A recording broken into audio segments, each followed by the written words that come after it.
नमस्कार साथियों, English by TST channel में आपका स्वागत है। आज हम प्री नर्सिंग सिलेक्शन टेस्ट या जनरल नर्सिंग सिलेक्शन टेस्ट में या नर्स का जो एग्ज़ाम होता है व्यापम में स्टाफ नर्स का, उसमें जो इंग्लिश आती है उसका क्वेश्चन करते हैं। ये ओल्ड पेपर है नर्सिंग का जिसकी इंग्लिश अपन सॉल्व कर रहे हैं।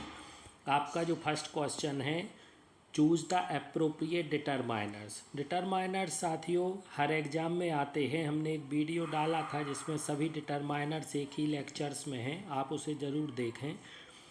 तो डिटरमाइनर्स आपको फिक्स करना है। क्वेश्चन है खालिस्तान apples are rotten in the basket, दो खालिस्तान of them are ripe and delicious. तो डिटरमाइनर्स फिक्स करना है।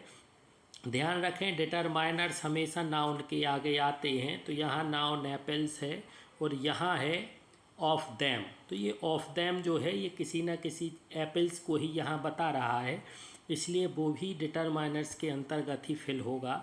अब देखते हैं क्या आएगा। तो एप्पल्स जो है ये काउंटेबल है। काउंटेबल में few, a few, the few, many, several आते हैं। तो ध्यान रखें अगर ऑप्शन में ए फ्यू, द फ्यू नहीं है तो फिर आप मैनी या मच का यूज कर सकते हो, लेकिन अगर ए फ्यू है तब आप मैनी का यूज नहीं करेंगे। तो इस हिसाब से ये दोनों ऑप्शंस नहीं आएंगे। अब बचते हैं ए फ्यू और ए फ्यू। तो ए फ्यू दोनों में है, लेकिन फर्स्ट वाले में मोस्ट है और सेकंड वाले में मच है। क्योंकि यहाँ का जो ऑप्शन है वो एप्पल्स के लिए ही, मैन एप्पल्स दो, मोस्ट ऑफ देम एप्पल्स के लिए ही यूज हुआ है, तो मोस्ट आएगा, मच नहीं आएगा। तो आपका सही आंसर है वो है first, a few and most. A few apples are rotten in the basket, कुछ एप्पल बास्केट में रॉटन सड़ गए। दो, most of them are ripe and delicious, और उनमें से बहुत से राइप पके हुए थे और डिलीशियस टेस्टी थे, स्वादिष्ट थे। नेक्स्ट क्वेश्चन है आपका, choose the correct word for the given sentence. आपको करेक्ट वर्ड फिल करना है। आपका क्वेश्चन है exercise can be a very Khalistan activity as long as you do not overdo it. चूँकि एक्टिविटी जो है वो यहाँ नाउन है या नाउन, तो नाउन की जो विशेषता बताते हैं वो एडजेक्टिव कहलाते हैं। तो आपको यहाँ वेरी के बाद एडजेक्टिव भरना है। तो यहाँ ऑप्शन में ध्यान रखें बेनिफिशियल जो है यही एडजेक्टिव। बेनिफिटल, फिटियल गलत है। बेनिफिट आपकी वर्ब है, बेनिफिटेड वर्ब का सेकंड फॉर्म है। आपका सही आंसर है beneficial. Exercise can be a very beneficial activity. Beneficial का मीनिंग होता है helpful activity as long as you do not overdo it. जब तक तुम इसे ओवर डू, बहुत ज़्यादा नहीं करते हुए, ये बहुत बेनिफिशियल है, इम्पोर्टेंस है। थर्ड क्वेश्चन है, choose the correct form of modal auxiliary verb for the given sentence. Correct form आपको बताना है, सी खालिस्तान for the movie if she completes her homework quickly. She खालिस्तान फॉर द मूवी, इसमें आप ध्यान रखें कि सेंटेंस जो है वो किस टेंस में है। तो आपका जो सेंटेंस है, आप सेकंड सेंटेंस देखें, सी कंप्लीट्स, वर्ब का फर्स्ट फॉर्म है सी के बाद, मतलब ये प्रेजेंट टेंस है, तो आगे आपका जो है वो भी प्रेजेंट टेंस ही रहेगा। इस हिसाब से कुड ये पास्ट टेंस बताता है, कैन गो प्रेजेंट टेंस बताता है, कैन के बाद गोज नहीं आता है, सिर्फ गो आएगा वर्ब का फर्स्ट फॉर्म। और कैन हैव गॉन ये भी आपका नहीं आएगा, सिर्फ आएगा आपका second can go. She can go for the movie if she completes her homework quickly. तो सही आंसर इज सेकंड, इसका आप ध्यान रखें। हाँ, नेक्स्ट क्वेश्चन है, choose the appropriate articles for the given sentence. Article के लिए हमने वीडियो बनाया जिसमें सभी आर्टिकल्स एक साथ हैं, आप वो ज़रूर देखें। अब ऑप्शन है Khalistan non cooperative attitude of Khalistan cricket players participating in world cup can only damage reputation of Khalistan country. तो इस पर आप ध्यान रखें, सबसे पहले आप कॉमन सेंस लगाएं। यहाँ क्या लिखा है, वर्ल्ड कप लिखा है, तो वर्ल्ड कप जो है एक यूनिक चीज़ है, तो इसमें द आएगा। अब चूंकि फर्स्ट सेकंड थर्ड नंबर पे द, तो थर्ड नंबर पे द किसी भी ऑप्शन में नहीं है सिवाय फर्स्ट के। इस हिसाब से आप फर्स्ट लगा सकते हैं। दूसरा आप ध्यान दें, जो रूल्स है उसके हिसाब से नॉन कोऑपरेटिव एटीट्यूड, तो नॉन कोऑपरेटिव एटीट्यूड जो है ये यूनिक होता है, या the non cooperative attitude of the cricket players. जो चूँकि नॉन कोऑपरेटिव बैंक होता है, इसी प्रकार नॉन कोऑपरेटिव एटीट्यूड मीन्स दृष्टिकोण of the cricket players. Cricket unique है और उसी के लिए ये द वर्ड यूज हुआ। जब कोई चीज़ फिक्स हो जाती है तो अपन द लिखते हैं। जैसे आपने पुअर लिखा तो वो गरीब है, लेकिन अगर आपने द पुअर लिख दिया तो सभी गरीब लोग इसमें शामिल हो जाते हैं। इसमें यूनिक होने की ज़रूरत नहीं है। तो आपका दा और लास्ट में आएगा रेपुटेशन ऑफ अ कंट्री, एक देश की रेपुटेशन। इस प्रकार से आप इसे फिल करें। नेक्स्ट आपका जो नेक्स्ट है choose the appropriate articles. Articles her exam में आते हैं, आप ध्यान रखें। Neither of Khalistan candidates wore clothes, तो नाइदर ऑफ के बाद दा ही आएगा, नाइदर ऑफ ए नहीं आएगा, दा ही आएगा। दूसरा आप लगाएं कैंडिडेट्स बहुवचन है, तो इस हिसाब से ए और एन इसमें आ ही नहीं सकते, इसलिए ए और एन ये आपके जो हैं ऑप्शन गलत हैं। अब बचता है fourth option, neither of the candidates wore clothes which was suitable for the interview. यहाँ फिर यूनिक कर दिया तो द इसमें भी आएगा। नेक्स्ट क्वेश्चन 6 है चूज़ द अप्रोप्रिएट डिटरमाइनर। इसमें फिर डिटरमाइनर्स आ गया। आफ्टर खालिस्तान देन 3 ईयर्स, तो आप ध्यान रखें यहाँ कंपैरिजन हो रहा है, देन लिखा है कंपैरेटिव डिग्री है, तो कंपैरिजन के लिए मच नहीं आता है, मोर आता है। तो आपका फर्स्ट ऑप्शन नहीं होगा, सेकेंड थर्ड एंड फोर्थ में से हो सकता है। तो मोर आएगा फर्स्ट ऑप्शन, ये आपका फिक्स हो गया। After more than 3 years company has decided, चूँकि कंपनी जो है वो फिक्स है, एक रिपुटेटेड है या एक इंस्टीट्यूशन है, तो द आएगा। तो मोर के बाद द सिर्फ सेकंड ऑप्शन में है, तो वही आपका सही आंसर है। After more than 3 years the company has decided to raise the salary of, अब ध्यान रखें, every employee this year. Every employee ये एक वचन है, इसलिए एवरी आएगा, इसका आप ध्यान रखें। सही ऑप्शन इज सेकेंड।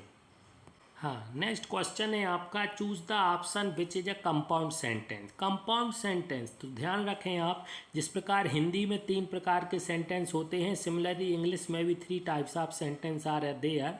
तो फर्स्ट है सिंपल सेंटेंस, सेकेंड है कंपाउंड सेंटेंस और थर्ड है कॉम्प्लेक्स सेंटेंस। तो सिंपल सेंटेंस आपका साधारण वाक्य है। कंपाउंड सेंटेंस मतलब होता है 2 सेंटेंस आपस में किसी न किसी कंजक्शन से जुड़े हुए हों, दोनों इंडिपेंडेंट हों और दोनों किसी कंजक्शन से जुड़े हों, वो कंपाउंड सेंटेंस या संयुक्त वाक्य कहलाते हैं। और तीसरा होता कॉम्प्लेक्स या मिश्रित, जिसमें एक सेंटेंस दूसरे पर डिपेंड होता है। तो आपको 2 देखना है, यहाँ कहीं भी 2 सेंटेंस नहीं हैं, सिर्फ फोर्थ सेंटेंस में हैं और एंड कंजक्शन से जुड़े हैं। फर्स्ट में 2 सेंटेंस हैं लेकिन कॉमा से जुड़े हैं, इसलिए ये कंपाउंड नहीं है। सेकंड सिंपल है, थर्ड भी आपका सिंपल है, 2 से जुड़ा है। फोर्थ है आपका my friend has left the country and I am sure about it, तो आपका एंड से जुड़ा है, इसलिए the right answer is 4। Next question is choose the option that best transform the given sentence into its passive voice. Passive form का है, आपको passive voice बनाना। क्वेश्चन है crows use sticks to pry peanuts out of cracks, इसका passive बनाएं। तो 2 के बाद का जो सेंटेंस है इसको आप बिल्कुल ज्यों का त्यों छोड़ दें और लास्ट में 2 से ही जोड़ देना है। अब बचता है आपका क्रोज यूज स्टिक्स, तो क्रोज सब्जेक्ट, यूज वर्ब और स्टिक्स ऑब्जेक्ट। तो आपका ऑब्जेक्ट्स हुआ स्टिक्स, सभी में स्टिक्स है इसलिए आप स्टिक्स लिखें। चूँकि प्रेजेंट सिंपल में है तो वर्ब कंटिन्यूअस की आएगी, तो स्टिक्स बहुवचन है, प्लूरल है, इसलिए आर आएगा, तो स्टिक्स आर। तो स्टिक्स आर फर्स्ट में नहीं है, गलत है, फोर्थ में, थर्ड में नहीं है तो थर्ड भी गलत है। अब बचता है सेकेंड एंड 4, तो 4 में आर के बाद बीइंग है, चूँकि गलत है क्योंकि कंटिन्यूअस में नहीं है, सिंपल में है। तो sticks are used by crows, और 2 प्राय पीनट्स आउट ऑफ क्रैक्स। ये आपका सही आंसर है। ध्यान रखें, थोड़ा कठिन है लेकिन हाँ। क्वेश्चन 9 है, choose the option that best transform the given sentence into its passive voice. Passive voice में आपको बताना है, many religious opponent condemned Charles Darwin work. Condemned Charles Darwin, तो मैनी रिलीजियस अपोनेंट्स आपका सब्जेक्ट हो गया, चार्ल्स डार्विन वर्क ऑब्जेक्ट हो गया और कंडेम्नेट आपकी वर्ब हो गई। तो चार्ल्स डार्विन वर्क आप एज अ सब्जेक्ट यूज करें। कंडेम्नेट है जो पास्ट सिंपल में है, तो उसमें हेल्पिंग वर्ब कंटिन्यूअस की आएगी बाज, तो इसमें आप बाज यूज करेंगे। चार्ल्स डार्विन वर्क वाज, चूँकि कंटिन्यूअस नहीं है तो इसमें बीइंग जो है वो नहीं आएगा और बीन ये नहीं आएगा, तो फर्स्ट आपका और सेकंड ऑप्शन गलत है। वर्क वाज कंडेम्नेड और थर्ड फोर्थ में हेड है, ये नहीं आएगा। सही आंसर आपका रहेगा Charles Darwin work was condemned by many religious opponent. तो राइट आंसर आपका हुआ थर्ड। हाँ, तो इसके बाद साथियों आपका नेक्स्ट क्वेश्चन है 10, choose the option that best transform the given sentence into its positive degree. आपको पॉजिटिव डिग्री में चेंज करना है इसको। आपका जो क्वेश्चन है, the new girl is more intelligent than some other students in the, तो इस हिसाब से आप इस चीज़ का ध्यान रखें। The new girl is more intelligent than some other students in the class, इसको आपको पॉजिटिव डिग्री में चेंज करना है। तो पॉजिटिव डिग्री में जब आप चेंज करते हो तो हिंदी में आप इसे देख सकते हैं, चूँकि अपन हिंदी मीडियम स्टूडेंट्स हैं।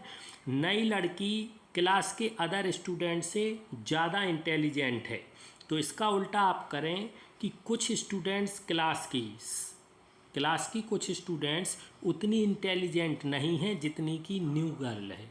तो इस प्रकार से आप देखें, some students in the class are at least as intelligent as the new girl. इसका आप ध्यान रखें, इस प्रकार से बनेगा, some students in the class are at least as intelligent. Least जो है मोर का ही पॉजिटिव डिग्री है, और इंटेलिजेंट जो है वो भी पॉजिटिव डिग्री में आ गया है। यहाँ कंपेरेटिव में था, मोर लगा था, तो least as intelligent as the new girl. इस प्रकार से आपका सही आंसर हुआ थर्ड। हाँ, इसके next question, choose the option that best transform the given sentence into its superlative degree. Superlative में बदलना है, lead is heavier than any other metal. Lead जो है सभी धातुओं से भारी है, इसको आपको सुपरलेटिव में चेंज करना है। तो सिंपल सा है, हैवियर की सुपरलेटिव क्या हुआ, हैवीएस्ट हुआ। तो lead is the heaviest of all metals. ध्यान रखें, जब भी सुपरलेटिव डिग्री आएगी उसके पहले दा आएगा। यहाँ किसी भी सेंटेंस में हैवीएस्ट के पहले दा नहीं है सिवाय सेकंड के। तो lead is the heaviest of all metals is your right answer. हाँ, इसके बाद जो नेक्स्ट क्वेश्चन है, चूज द ईडियम। ईडियम मतलब एक कहावत है, that fits into the given sentence. ये थोड़ी कठिन है, आपको कहावत के कम से कम 1-2 के मीनिंग पता होना चाहिए। द एम्प्लॉय वॉज खालिस्तान when he took leave without informing his boss. तो इसका सही आंसर है आपका first, in a soup. In a soup का मतलब होता है in a trouble. The employee was in a trouble, वो कष्ट में है, टेंशन में है, क्योंकि उनने बॉस को बिताए बिना छुट्टी ले ली है। तो सही आंसर आपका फर्स्ट है। बाकी a feather in the cap, a feathering his own nest, ये फीदर की प्रोवर्ब है। Feathering in the cap and, तो फीदरिंग इन द कैप का मीनिंग होता है अचीवमेंट करना, और फीदरिंग हिज ओन नेस्ट का मतलब अपॉर्चुनिस्टिक, अवसरवादी होना, पैसा बनना चाहिए, पैसा बनाने का अवसर देखने वाला होता फीदरिंग हिज ओन नेस्ट। और गेटिंग इन अपर हैंड का मतलब होता है टू कंट्रोल समथिंग, किसी चीज़ को कंट्रोल आप में करना, आप इतने स्ट्रांग हो कि उसको कंट्रोल कर रहे हो, ये उसका है। तो सही आंसर आपका फर्स्ट है ना, सूप। नेक्स्ट है आपका, choose the correct form of verb for the given sentence. आपका वर्ब का सही फॉर्म बताना। The company representative Khalistan how the new product Khalistan, इस प्रकार आपको देखना है। तो आप इसमें कॉमन सेंस लगाएं, इसमें देखें द न्यू प्रोडक्ट। तो न्यू प्रोडक्ट जो है demonstrate, innovated, behaved and worked. तो न्यू प्रोडक्ट डेमोन्स्ट्रेट नहीं करेगा, डेमोन्स्ट्रेट करना, किसी चीज़ का वर्णन करना। इनोवेटेड नहीं करेगा, व्यवहार नहीं करेगा। न्यू प्रोडक्ट वर्क करेगा, काम करेगा। और द कंपनी रिप्रेजेंटेटिव डेमोन्स्ट्रेटेड, तो आपका ये आंसर आएगा the company representative demonstrated how the new product work. Company के रिप्रेजेंटेटिव ने बताया डेमोन्स्ट्रेट करके, बाकायदा स्क्रीन पर बताया डेमोन्स्ट्रेट करके कि न्यू प्रोडक्ट किस प्रकार से काम किया न्यू प्रोडक्ट ने। तो आपका सही आंसर है 4।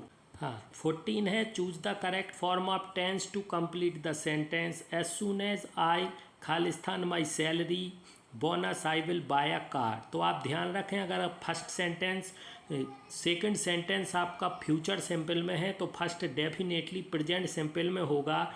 इस हिसाब से इसका आंसर है as soon as I get my salary bonus I will buy a car. 15 question है, इसमें आपको सफिक्स मीन्स होता है प्रत्यय। आपको प्रत्यय बताना है। The Japanese director worked on many animated movies है तो यहाँ आएगा एनिमेटेड, ईडी आएगा तो ईडी जो है फर्स्ट ऑप्शन में है। एनिमेटिंग, एनिमेटनल, एनिमेटिव ये नहीं आएगा। एनिमेटेड मूवीज़ ये आपका सही आंसर है, फर्स्ट ईडी लगेगा।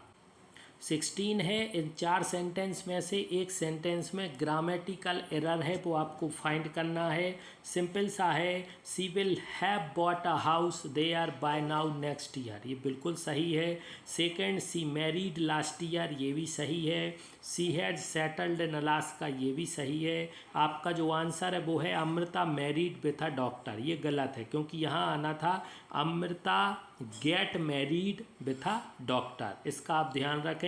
मैरिड वर्ड जो है डायरेक्ट आप किसी से यूज़ करते हो शादी के लिए तो डायरेक्ट मैरिड नहीं आता। गेट मैरिड, पास्ट टेंस में गॉट मैरिड, फ्यूचर में विल गेट मैरिड आएगा। Direct married with a doctor नहीं आएगा, इसका आप ध्यान। नेक्स्ट है out of the following sentence, आपको sentence with a spelling. Spelling मतलब किसी शब्द की, किसी वर्ड की स्पेलिंग गलत है वो आपको फाइंड करना। तो इसमें आपको हर वर्ड की स्पेलिंग मिलाना। ही कुड नॉट अकोमोडेट की सही है। The bags in his luggage सही है, ये आपका आंसर नहीं है। I could not recommend his name for the next promotion, ये भी सब स्पेलिंग सही हैं, ये आपका आंसर नहीं है। They have only themselves to blame, ये देम सेल्फ बहुवचन है तो SELVES आएगा। आपका सही आंसर थर्ड है। क्यों? क्योंकि थर्ड में ही आपका स्पेलिंग एरर है, बाकी किसी में भी स्पेलिंग एरर नहीं है, तो सही आंसर है third, they have only themselves to blame. Next है choose the correct form of phrasal verb. Phrasal verb मतलब group of words that make some sense is called phrasal verb. इसमें आपको किसी वर्ब है उसके साथ preposition जोड़कर phrase बनाई गई है, आपको आंसर देना। इफ़ वी खालिस्तान like this the world will eventually run out of energy, clean water, food and land. तो इफ़ वी कंटिन्यू दिस, अगर हम ऐसा करते रहेंगे तो दुनिया वास्तव में एनर्जी, ऊर्जा से, पानी से, खाने से और भूमि से ख़त्म हो जाएगी, या ये सब चीज़ें ख़त्म हो जाएंगी अगर ये करते हैं कंटिन्यूसली। तो इसके लिए है कैरी ऑन, अपन नहीं बोलते कैरी ऑन, कैरी आउट इसका अपोजिट है। कैरी फॉरवर्ड मीन्स कोई चीज़ आगे चले जाना, कैरी अलॉन्ग मतलब साथ में चलना। तो ये आपका आंसर जो है वो है सेकंड, कैरी ऑन, इसका आप ध्यान रखें। 19 क्वेश्चन जो है इसमें भी फ्रेजल वर्ब आपको फिल करना है। Some of your income for emergency, simple सा है, आप समझते हो। इनकम और इमरजेंसी, कुछ आपको अपनी इनकम इमरजेंसी में रखना चाहिए। सेट अपार्ट का मतलब अलग अलग करना, सेट अगेंस्ट का मतलब विरोध करना, सेट ऑफ का मतलब छोड़ना या चले जाना, सेट असाइड का मतलब सेट अप, सेट अवे मतलब अलग से रखना, सेट असाइड एक साइड में रखना। सही आंसर आपका है 4। हाँ, इसके बाद लास्ट क्वेश्चन जो है वो है choose the correct form of modal auxiliary verb for the given sentence. A necklace of diamonds presented by friends of the bride. Diamond का नेकलेस जो ब्राइड, तो दुल्हन के दोस्तों ने प्रेजेंट किया है Khalistan. Among the presents on display, उसको साथ में जो डिस्प्ले अदर गिफ्ट्स हैं उनके साथ डिस्प्ले में रखा जा सकता है। आपको हैव बीन प्लेस्ड नहीं आएगा, मॉडल ऑक्सिलरी नहीं है। ऑट टू बी, तो टू इसमें नहीं लगा है तो इस प्रकार से ये नहीं आएगा। शुड बी का मतलब है आना ही, रखना ही चाहिए, कंपलसरी है, लेकिन वहाँ कंपलसरी नहीं है, वहाँ संभावना है कि may be placed among the presents on display, तो आपको मे बी लगा सकते हो, कंपल्सन नहीं है। अगर होता तो आप शुड लगाते। ये आपका सही आंसर है। आप इसका बार बार रिवीजन करें साथियों। धन्यवाद।